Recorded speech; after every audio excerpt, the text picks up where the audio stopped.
तुम बिहार की बात कर रहे हो, देश की राजधानी में आ जाओ। बिहार में तो होंगे जहाँ जहाँ बीजेपी होगी, वहाँ दलित पे, पिछड़ों पे, माइनॉरिटी पे, SC ST OBC माइनॉरिटी, इनके साथ होगा, अत्याचार होगा। ये खूब करेंगे और करता कोई और नहीं है, बीजेपी और RSS वाले कराते हैं। आप तो दिल्ली में देख लो, जहाँ देश की राजधानी और जहाँ देश का प्रधानमंत्री, देश का गृह मंत्री, सारा मंत्रिमंडल बैठा है। अभी वो एक बच्ची का 9 साल की बच्ची की रेप करके हत्या करके जलाया, अभी वो शांत नहीं हुआ। कल या परसों नांगल में और परसों त्रिलोकपुरी में 8 साल की, और वो भी दलित बच्ची, और दबा रही थी बीजेपी, उसको दबा रही थी। लेकिन वो सोशल मीडिया पे ज़्यादा फैला और जो कोई और नेता, जो लोकल नेता है, वे आए, तब जाके उस पर हुआ और वो बच्ची एम्स में भर्ती है। किसी और स्टेट में होता ना, बीजेपी के सारे जो महिला सांसद है सब, मैं कहता हूँ अगर ये कहीं किसी और स्टेट में उसमें होता जहाँ बीजेपी की सरकार नहीं है, सारी बीजेपी की महिला सांसद और विधायक सड़कों पे मुजरा करते हुए मिलती मुजरा, और आज उनके मुंह से एक शब्द उस बेटी के लिए नहीं निकल रहा।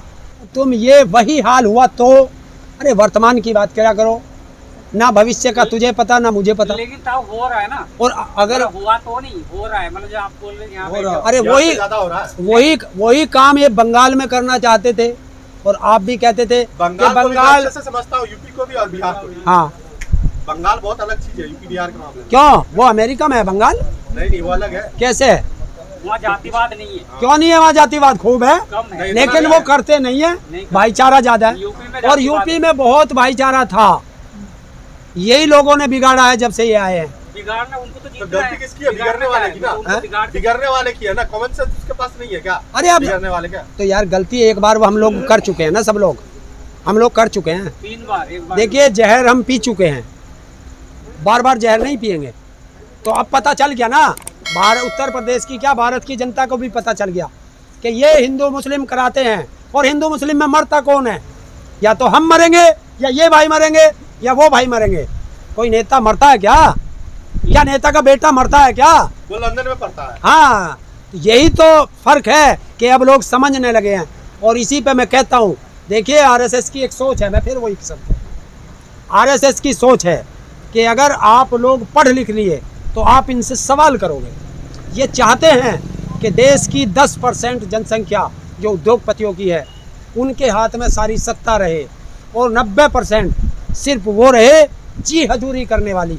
जैसे आप देख लो, आज मोदी और अमित शाह एक शब्द बोल दो, एक भी सांसद, विधायक या किसी नेता की हिम्मत नहीं है जो कुछ बोल जाए।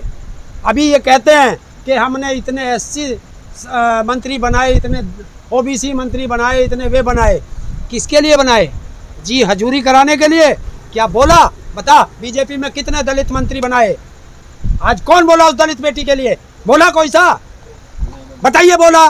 तो ऐसे मंत्रियों को जुत्ते पर रखती है जनता, जो स्वार्थ में होते हैं। ये जी हजूरी वाले लोग सबसे ज्यादा आपके उत्तर प्रदेश में संख्या जो है सबसे ज्यादा। यार वो फेर भागे उत्तर प्रदेश में, मैं भारत की बात कर रहा हूँ, मैं उसकी बात कर रहा हूँ जो वहाँ बैठ के दिल्ली में कहता है, दिल्ली में बैठ के कहता है कि इतने मंत्री बना दिए हमने SC के, इतने बना दिए OBC के, इतने बना दिए फला जाति के, इतने बना दिए फला जाति के। वो तो वोट बैंक बताए ना, तो वोट बैंक का पूछ रहा है कि जब हमारी बेटियों के साथ ऐसा अत्याचार होगा तो इसे वोट दिया जाएगा? वो चाहे कोई हो। जब यहाँ किसान सड़कों पे पड़ा है, क्या ये किसान वोट देगा? वो चाहे मेरा भाई भी क्यों ना आ जाए, जूते लगा देंगे उसके, मुंह काला कर देंगे। और गाय और गोबर बहुत पसंद है इनको, पसंद है ना बीजेपी को गाय और गोबर? पसंद क्यों नहीं होगा? यादव की कैटेगरी है तो पुताई करेंगे ना गोबर की, अच्छे से लिपाई करेंगे गोबर की। याद है ना गोबर को कैसे लिपा जाता है? बस तो आ रहे भेजो, गाय गोबर बहुत पसंद है ना। आप तो आने वाले हैं, हाँ तो तैयार है, गाय तो हमारे ही है, और गाय का ना मिलेगा तो भैंस का मिल जाएगा। गाय तो हमारे ही है, भेजो उनको।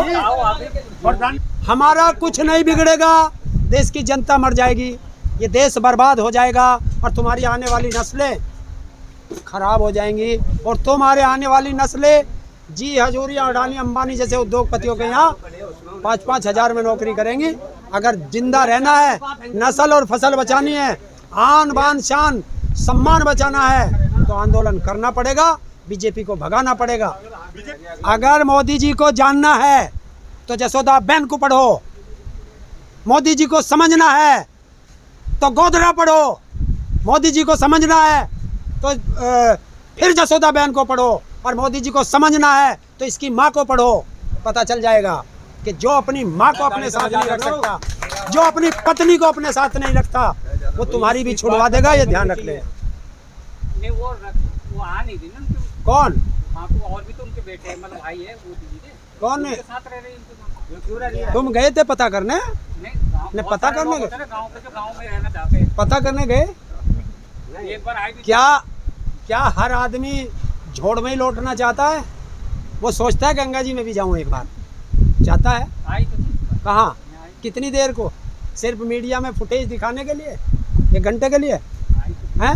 आई तो एक दिन- अरे दो दिन। लगी तो वो बैंक की लाइन में भी दिखाई गई थी, हाउस में लाइन में कोई लगा हुआ। तो सुरक्षा कारण वो हटा ये दिया। काय की सुरक्षा? और अरे मोदी कहता है 130-35 करोड़ जनता का प्यार मिला है मुझे, तो फिर यहाँ दुश्मन कौन है? उसके अंदर भी कोई दुश्मन हो सकता है। कौन दुश्मन हो जाएगा? जब तुझे सब ने चाहा है, सबका तू इतना प्यारा है, तो फिर तेरे दुश्मन कहाँ से आ गए? जाओ सुरक्षा देखो, उसका पर्दा- काय की सुरक्षा?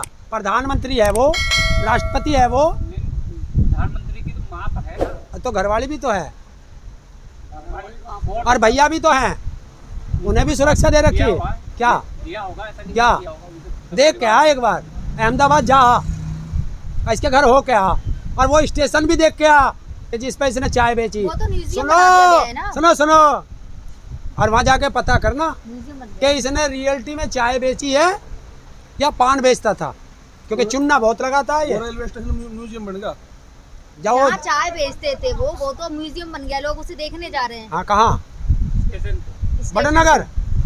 स्टेशन को। हाँ, वो बड़नगर का स्टेशन है। और जब बड़नगर का स्टेशन बना है, जब मोदी जी 28 साल के थे, तो बचपन में चाय नहीं बेची। मुझे ऐसा लग रहा ट्रेन में ये जेब कतरा था। बिल्कुल सही।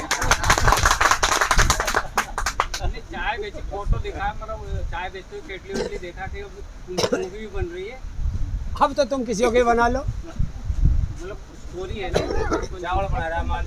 उस समय इसके चाय बेचते के फोटो खींचे, किसको पता था ये देश का प्रधानमंत्री बनेगा? हाँ तो फोटो भी थी उस टाइम, कैमरा भी तो नहीं था। नहीं, मैं तो पूछ रहा हूँ। इतना नहीं था ना। 1857 में झांसी की रानी के उनके फोटो हैं।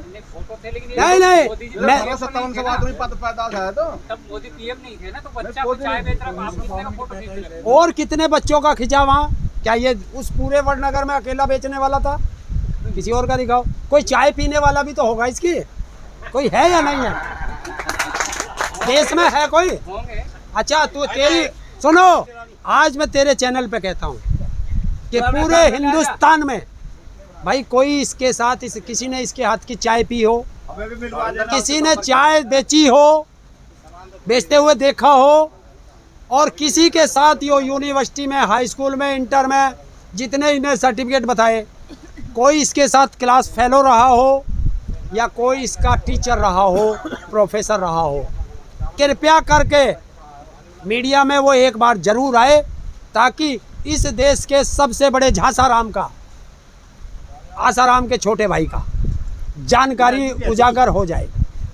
लेकिन ताऊ पत्रकार 10वीं तक पढ़ी थी स्कूल में वहाँ पे, उसके बाद तो उन्होंने ओपन से किया ना। हाँ, ओपन वहाँ पे यूनिवर्सिटी। फ्रेंड्स दोस्त कहाँ से मिलेंगे ना? ओपन यूनिवर्सिटी जो घर रह के पढ़ाई करते, केवल एग्जाम देने जाते हैं। तो प्रोफेसर तो होगा, एग्जाम देने गए, उस एग्जाम हॉल का प्रोफेसर तो होगा, उसे तो पता होगा। प्रोफेसर अब तक कहाँ होंगे? वो ये जब मोदी जी 70 साल के हो रहे तो क्या हो गया?